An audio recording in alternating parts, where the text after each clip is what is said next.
Olá pessoal, sou a professora Marita de Matemática e hoje eu estou com os 6º anos aqui para a gente continuar o que a professora Fábia trabalhou com vocês. Lembram? O preenchimento das superfícies lá com os quadradinhos? Trabalhou com o conceito de área com vocês? Então, nós vamos dar continuidade a essa aula, só que essa aula a professora vai fazer uma coisa tudo junto, meio misturado. Então, presta bastante atenção na aula de hoje, porque a gente vai aprender coisinhas aqui de matemática que vão servir lá para vocês nas próximas aulas, ok? Lembrando de alguns recadinhos. Essas aulas estão disponíveis em 3 lugares diferentes, na internet, no canal aberto e também lá no aplicativo de vocês. E o outro recadinho bastante importante é que vocês precisam acessar o Classroom, caso vocês tenham perdido algum slide e também para poder fazer as atividades que estão lá, ok? Vamos lá. Então, conforme eu disse, a gente vai continuar nosso estudo de medidas de superfície e a gente vai introduzir um novo conjunto numérico. Lembra? Lá nas primeiras aulas que vocês tiveram com a professora Fábia, ela falava de quê? Conjunto dos números naturais. Agora a gente vai introduzir a ideia de conjunto dos números racionais. Por isso que a professora disse que a gente vai fazer tudo meio junto e misturado. Porque, lembra também da história da matemática que eu contei? O que acontece? As coisas vão acontecendo conforme a história da humanidade vai ocorrendo e necessitando de que sejam organizadas algumas coisas, beleza? Vamos lá. Na aula 17, que vocês tiveram com a professora Fábia, ela deixou um desafio. Lembra, a aula 17 foi de MMC, onde ela trabalhou com vocês conceitos de múltiplos e divisores comuns, mais múltiplo, né? Múltiplo comum. E aí deixou um desafio que, como a gente vai trabalhar com o conceito de divisão, a gente vai trabalhar com divisores comuns. Professora, mas isso para mim é uma novidade. Mas vocês conseguiram fazer o exercício? Olha lá, vamos ler junto para a gente poder retomar aqui na nossa memória. A tarefa de Joana era pensar. Tinha 2 situações. Como dividir 3 fitas de comprimentos diferentes, de forma que as fitas ficassem com o mesmo tamanho, essa é uma situação, e como dividir 3 quadrados de tamanhos diferentes em quadrados de mesma área, ou seja, quadrados que tenham o mesmo tamanho, certo? Não o mesmo tamanho de medida de lado, mas o mesmo tamanhinho ali, certo? Do preenchimento, lembram disso? A fita 1, ela tinha 10 centímetros. A fita 2, 15. A fita 3, 20. A área do quadrado 1, ou seja, o preenchimento ali, 10 centímetros quadrados. Opa, tem uma coisa nova aí, hein? Vamos prestar atenção. A área do quadrado 2, 15 centímetros quadrados. E a área do quadrado 3, 20 centímetros quadrados. Lembraram desse desafio? Conseguiram resolver? Podia ter desenhado, podia ter recortado os quadradinhos, podia ter tentado fazer, tudo bem? Com material concreto, né? Mas podia também ter pensado na matemática, porque olha lá, 10, 15, 20, 10, 15 e 20 são números que caminham juntos numa mesma tabuada. Qual será que é essa tabuada? Muito bem. Lembra que eu falei que tinha uma coisa nova? Centímetro quadrado. Bom, a prof. Marita já contou para vocês que centímetro é a unidade de medida de comprimento. E a prof. Fábia já contou para vocês que a área do quadrado a gente faz lado vezes lado. Lembram? Muito bem. O lado do quadrado, se eu usar centímetro vezes centímetro, e a gente pensar lá na potenciação, o que acontece? Eu não estou multiplicando 2 fatores iguais? Se eu estou multiplicando 2 fatores iguais, posso transformar numa potência ao quadrado, onde o expoente é o 2. Por isso que centímetros vezes centímetros dá centímetros ao quadrado. E por isso que a unidade de medida de área é centímetro quadrado, metro quadrado, quilômetro quadrado. Tudo bem? Então essa é a nossa novidade naquele desafio lá da aula 17. Como para calcular área eu preciso multiplicar duas medidas, duas dimensões, essas são elevadas ao quadrado, ok? Muito bem. Retomando o desafio. Então, a fita 1, aconteceu o quê? 10, 15 e 20. São divisíveis por quais números? Ah, divisíveis, então eu tenho que pensar com quais são os números que aquele 10, que aquele 15, que aquele 20 pode ser dividido e que dê uma divisão exata. Então, 10, o 1 é divisor do 10? Sim, 10 dividido por 1 dá 10, exato. 10, consigo dividir por 5? Sim. 10 dividido por 5, não, por 2 primeiro. 10 dividido por 2, consigo? Consigo. 10 dividido por 2 dá 5, exato, é uma divisão exata. Consigo dividir o 10 por 5? Sim, vai dar 2, exato, é uma divisão exata. E 10 pelo próprio 10. Entenderam a ideia de divisor? Lembra que a gente já conversou sobre isso? Muito bem. E o 15? Ah, professora, mas eu acho que eu tenho um jeito mais fácil de pensar. Para eu determinar os divisores, eu posso pensar assim, o 15 tem na tabuada de quem? Ah, tem na tabuada do 1, tem na tabuada do 3, tem na tabuada do 5, tem na tabuada do 15. Então, ele tem 4 divisores. 20, olha quantos divisores eles têm. Ele tem 6 divisores, o 1, o 2, o 4, o 5, o 10 e o próprio 20, ok? Mas se eu olhar aqui, qual é o divisor comum entre eles? Ah, o divisor comum é o 5, não é o 5? Muito bem. Então, se eu pensar que a fita 1, a fita 2 e a fita 3, eu consigo dividir por 5, porque não tem que ter o mesmo tamanho, então vai ficar 5, 5, 5, eu vou entender o quê? Que a fita 10 vai ser 2 pedaços de 5 centímetros. A 2 vai ser 3 pedaços de 5 centímetros. E a fita 3, 4 pedaços de 5 centímetros. Não ficaram todos do mesmo tamanho? Entenderam? Ah, então esse problema eu tenho que pensar em divisor comum, professora? Isso mesmo. Muito bem. Que é o que eu falei. Temos um maior divisor comum entre eles. Porque o 1 também é. Mas se eu dividir 10 por 1, vai continuar 10. 15 por 1, vai continuar 15. Não vão ter o mesmo tamanho, certo? Então, a gente tem o que a gente conhece na matemática como MDC. Guardem essa informação aí. Para o quadrado, eu vou pensar do mesmo jeito, porque o quadrado também não era 10, 15 e 20. Ou seja, também vou dividir por 5. Tudo bem? 10, 15 e o 20 dividido por 5. Beleza? Então, retomando o desafio, a gente vai ter o quê? Que se eu pegar 10 dividido por 5, são 2 quadrados de 5 centímetros quadrado, porque a gente está falando de área. E assim por diante. Conseguiram pensar desse jeito? Todo mundo chegou na conclusão do 5? Muito bem. Do divisor 5, para eu poder ver os tamanhos? Muito bem. E esse desafio aqui? Esse desafio estava na aula 20 da professora Fábia. Lembra que ela fez bastante exercício com vocês de preenchimento ali de figuras com uma malha quadriculada e deixou esse desafio. Qual seria a área desse triângulo? A área é esse preenchimento aqui dele. Se eu tomar esse quadradinho como unidade, quantos quadradinhos inteiros eu vou ter aqui? 12 unidades e mais metade? 10 unidades e mais metade? 5 unidades ou 12 unidades?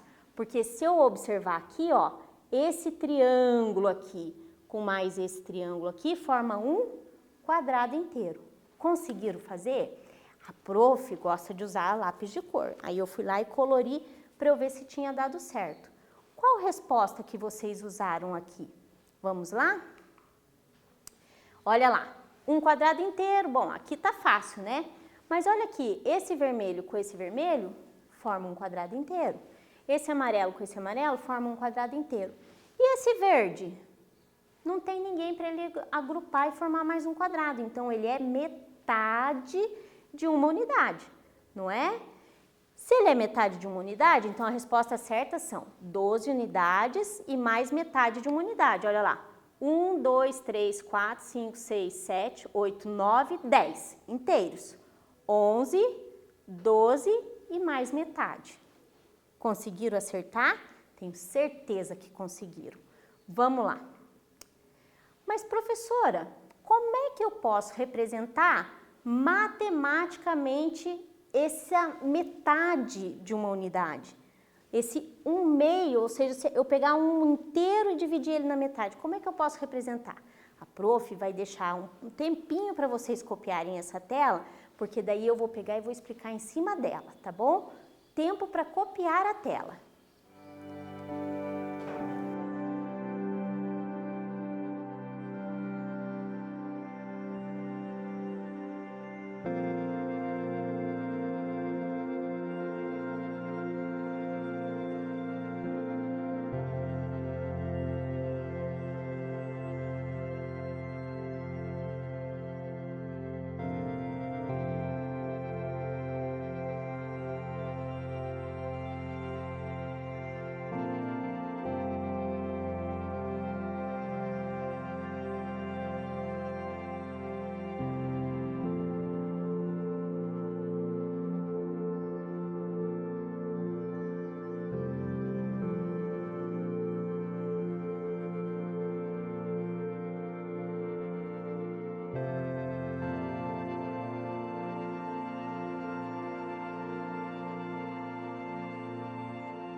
E aí, conseguiram copiar, organizaram? Não, professora, eu não consegui copiar, não deu muito certo esse tempo para eu poder copiar. Onde eu vou buscar? Lá no Classroom tem os slides disponíveis, ok? Mas voltando no nosso assunto, gente, como é que eu vou representar uma metade? Se a gente lembrar que metade eu posso pegar, olha o desenho aqui, vamos focar no desenho primeiro aqui. Se eu olhar esse desenho, eu tenho um retângulo inteiro dividido na metade, dividido em duas partes e considerado uma parte só. Então, pensa lá naquela barra de chocolate. Peguei a barra inteira, dividi em duas partes e comi uma das partes. Eu comi o quê? Metade da barra, certo? Mas metade da barra é 1/2. Ou seja, metade de um número, metade de um inteiro, metade de alguma coisa, a gente pode representar como 1/2. O famoso 1 de 2. Vamos pôr bem entre aspas aí, tá bom? 1/2. Então, quer dizer que isso aqui pra gente não é desconhecido, a gente conhece frações, né? Mas como é que eu posso pegar esse meio e transformar o número que está embaixo, chamado de denominador, em um número múltiplo de 2 que vira 10? Vamos pensar assim. Como é que o 2 pode virar 10? Ai, professora, o 2 vira 10 fazendo vezes 5. Mas eu não posso mudar a quantidade que esse 1/2 representa, certo? Porque tem que representar a metade. Qual que é a metade de 10? 5. Ah, então se fizer 1 vezes 5, 5. Tudo bem? Então, esses 5 décimos aqui também representa metade, não representa? Se eu dividir alguma coisa em 10 partes e considerar 5, eu não estou considerando metade dessa coisa, desse objeto, dessa barra, desse retângulo, desse desenho, não é verdade? Então, eu estou considerando metade. Então, isso aqui tem equivalência com isso. Ah, mas 5 décimos, professora. Lembra lá do comprimento, do decímetro? Ah, 5 décimos, professora. Eu sei que eu tenho o quê? 0,5. Quer ver como não é difícil? Pensa em dinheiro. Qual é a metade de R$1? Porque a nossa medida, unidade inteira do nosso dinheiro é R$1, não é? Qual é a metade de R$1? Não é 50 centavos? 0,5. Ai, professora, então tá tudo ligado? Sim, tá tudo ligado. A gente vai trabalhar melhor isso daqui nas próximas aulas, tá bom? Muito bem. Então, quer dizer que o nosso número, lá que a gente trabalha no nosso sistema de numeração decimal, que tem a ver com a unidade de comprimento, lembra? Eu tenho uma parte que representa a quantidade inteira, que é o nosso famoso unidade, dezena, centena, unidade de milhar, dezena de milhar e assim por diante. Isso representam quantidades inteiras, né? Não está quebradinho. E a gente tem, depois da vírgula, uma parte chamada de decimal, que representa partezinhas do inteiro, que é o meu décimo, centésimo, milésimo. Nossa, professora, isso aqui está parecido com o quê? Está parecido com decímetro, centímetro. Lembram? Fizeram essa ligação? Decímetro, centímetro, milímetro, ok? Muito bem. Guardem essa informação aí para vocês.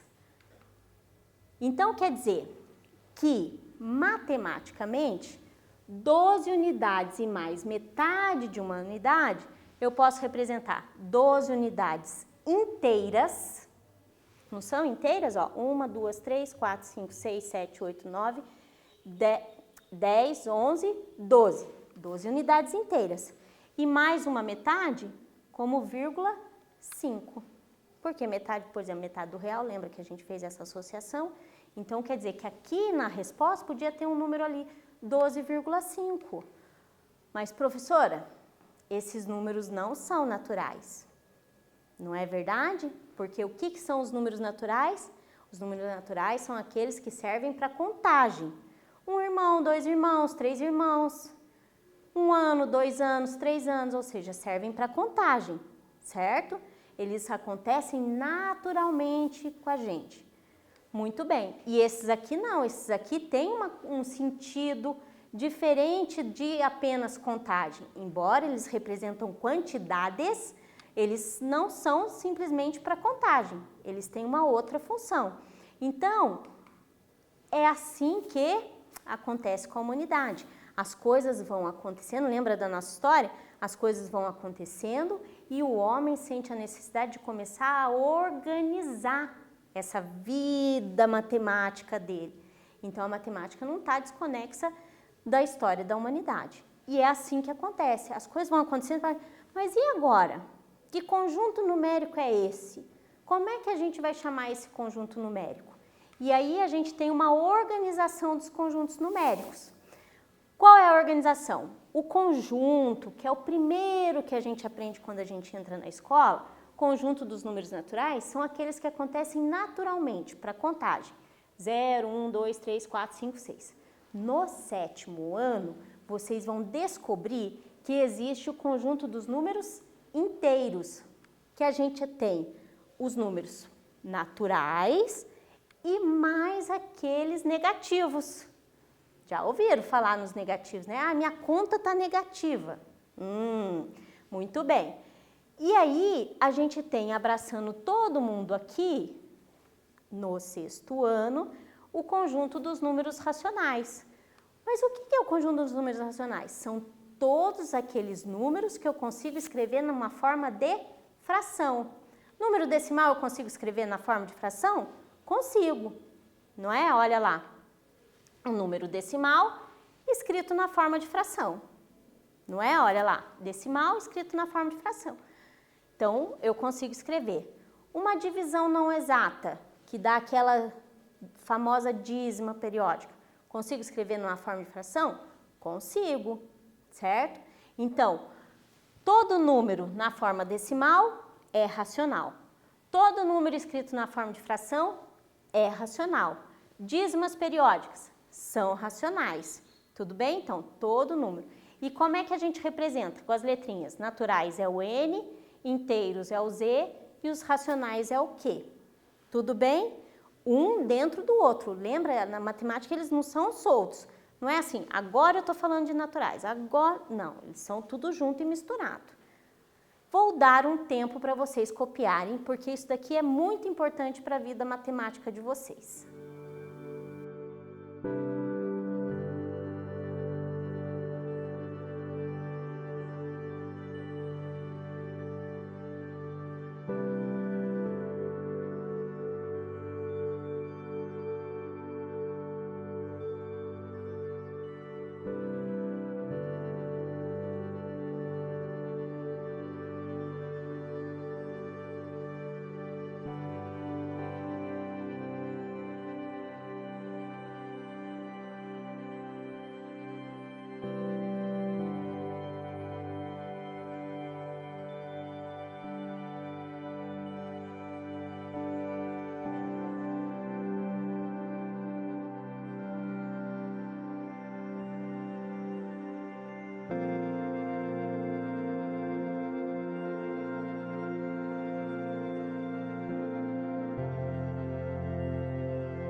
E aí, copiaram?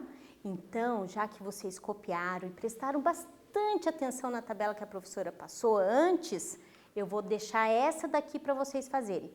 Tentem fazer pensando em dinheiro, ó, 25 centavos e 20 centavos. Como é que será que eu poderia completar essa tabela? Tempo para vocês.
E aí, conseguiram pensar no 25 centavos, no 20 centavos?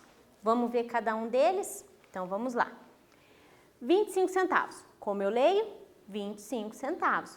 Mas, professora, centavos, lembra lá daquela tabela que a senhora mostrou dos centésimos. Lembra disso? Muito bem. Ah, então quer dizer que se eu pegar o meu real e dividir em 100 partezinhas e pegar 1 centavo, que é as 100 partezinhas, né, representa 1 centavo, pegar 25 moedinhas de 1 centavo, eu vou ter o quê? 25 centavos, não é verdade? 1 centavo, mais 1 centavo, mais 1 centavo, 25 vezes vai dar 25 centavos. Ah, então, professora, quer dizer que 25 centavos é a mesma coisa que 25 de 100 partes. 25 de 100 partes é 25 centésimos. Mas eu pergunto, quantas moedas de 25 centavos eu preciso para fazer um real? Ai, professor, isso é muito fácil. Se eu pegar 25 centavos 4 vezes, ou seja, 25 mais 25 mais 25 mais 25, vai dar o quê? Um real, não concorda comigo? Então, quer dizer que 25 centavos, ou seja, 25 centésimos, é como se fosse uma parte de 4, não é assim? Uma parte de 4. Como se eu pegasse o real, não dividisse ele em 100 partezinhas, mas agora eu vou dividir o real em 4 partes e considerar uma delas. Ou seja, estou considerando 1 de 4, ou seja, 1/4. Conseguiram fazer? Vamos para o próximo. 20 centavos, o raciocínio é o mesmo, 20 centavos. Ah, 20 centavos, então é como se eu pegasse e dividisse o real em 100 partes, vai dar 1 centavo. Vou precisar de 20 moedinhas de 1 centavo para poder fazer o 20 centavos, não é? Então, vou ter 20 de 100, ou seja, 20 centésimos, tá? Ai, professora, mas eu sei que se eu pegar 20 centavos, peraí que a prof vai guardar aqui, 20 centavos, mais 20 centavos, mais 20 centavos, mais 20 centavos, dá um real, não dá? Não tem uma moeda de 20 centavos, concordam comigo? Mas se eu pegar 10 mais 10, dá 20 centavos, 10 mais 10, ou seja, se eu fizer 5 grupinhos de 20 centavos, não vai dar um real? Então, é a mesma coisa que eu pegasse o real, dividisse em 5 partes e considerasse uma delas, ou seja, eu tenho 1/5. Ah, 20 centavos, então é 1/5 do real, 1/5. Conseguiram entender? Bom, então na aula de hoje a gente fechou com a parte da ideia diária, né? Fechou uma parte dessa ideia diária, fechou uma parte da ideia de comprimento também, que a gente comentou algumas coisas, e aí a gente falou de divisor comum, mas a cereja do bolo aqui hoje da nossa aula é entender que existe um novo conjunto numérico, que é o conjunto dos números racionais. E o conjunto dos números racionais são números que podem ser escritos na forma decimal, que é o número com vírgula, na forma decimal ou na forma fracionária, certo? Então, a gente vai ficar por aqui, a gente vai dar um tempinho para a gente poder fazer uma retomada de conteúdo nas próximas aulas, para a gente poder organizar nosso pensamento e continuar. Beijo, fiquem em casa, se cuidem, porque eu tenho certeza que logo, logo a gente vai estar junto.